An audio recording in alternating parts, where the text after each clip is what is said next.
Maybe you clicked on this thumbnail since you're a huge fan of George Bamford's designs, or you love G-Shocks. Regardless, you're in safe hands, my new friend. I recently went to the Time and Tide Club Night here in Melbourne, Australia, where all the club members had the opportunity to buy a customised G-Shock by George Bamford.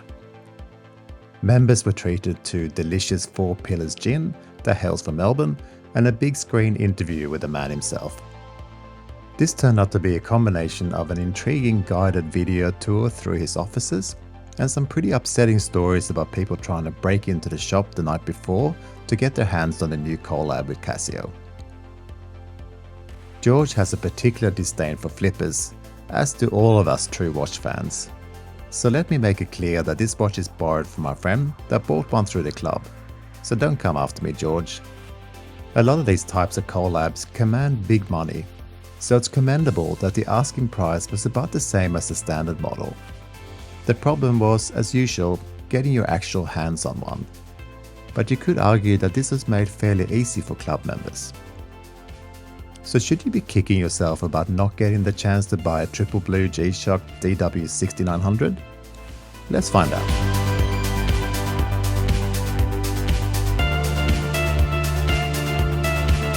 What's always making me feel blue is the long slog to 10,000 subscribers, where YouTube starts serving up my videos to a wider audience. If you like what you see here, thanks so much for liking and subscribing. So the elephant in the room with G-Shocks is often the sizes, so let's deal with that first. Including the prominent side bumpers, it's 50mm across. The large protrusions that I guess we could call lugs are 53mm, and if we don't include a sizable button protector, it's about 16.2mm thick. So it's definitely quite chunky, but the fact that it's black, which disappears a little, and also lifts the blue accents, does mean that it wears surprisingly well despite that inescapable fact.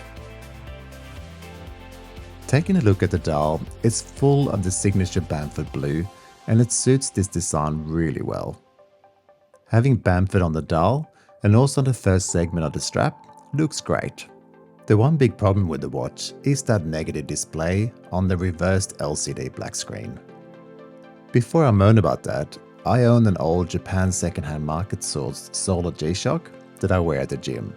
That's also a negative displays, since to be honest, they look really cool. The first watch I ever reviewed on my website was the distressed steel G-Shock with a negative display, and I loved it very much. That said, you can't get away from the fact that it can be hard to tell the time in anything but daylight, or of course nighttime when the light up display shines. So is that really an issue? I guess it depends on you and your needs. Few watches are actually legible in every situation, and even my beloved Snowflake that I wore at the Time and Tide event was also hard to tell the time on my way home in the dark. My friend was joking around with the fact that a G-Shock watch manual is the only one you ever have to actually read. But it's reasonably straightforward to work out.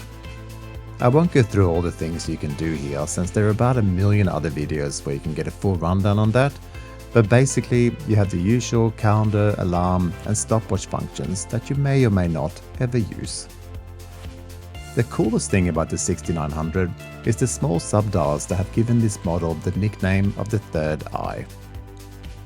They turn into super speedy countdown patterns that could allow you to time down to 1/100th of a second, including split times and first and second place. But you likely know all this already if you're here, so let's keep going with the Bamford customisations.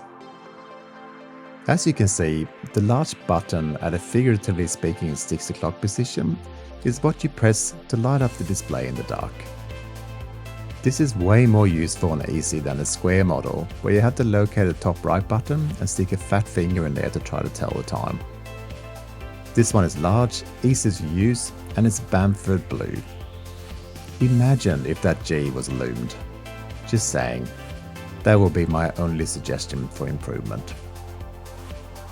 Other customisations are the Bamford logo on the straps, but also the beautiful blue tone on the insides of the strap. This nice touch brightens up the whole look when handling the design, and I like it a lot. Another small customization is the strap loop, which got both G-Shock and Bamford once again in blue, which again looks really good. The final part to quickly cover on the watch is the back, which has a simple black logo and limited design designation. This covers up the battery-driven unit that will last you around 2 years or so, depending on how often you mash that big blue G to light up the display. The way to look at the Bamford limited edition is the overall package.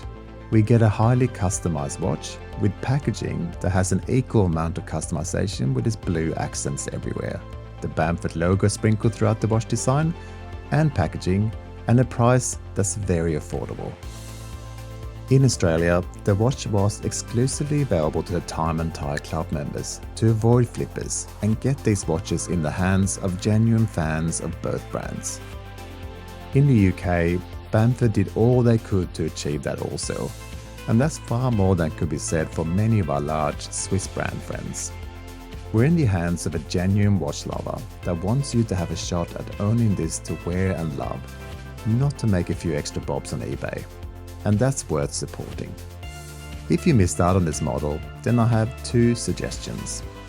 Jump on the Bamford website for plenty of other really cool pieces. I've got my eye on that Michelin B347. Or join the Time and Tie Club for some great benefits that includes first dibs on releases, and in this case, delicious gin at their new Melbourne CBD digs. Thank you for watching, and I'll see you next time.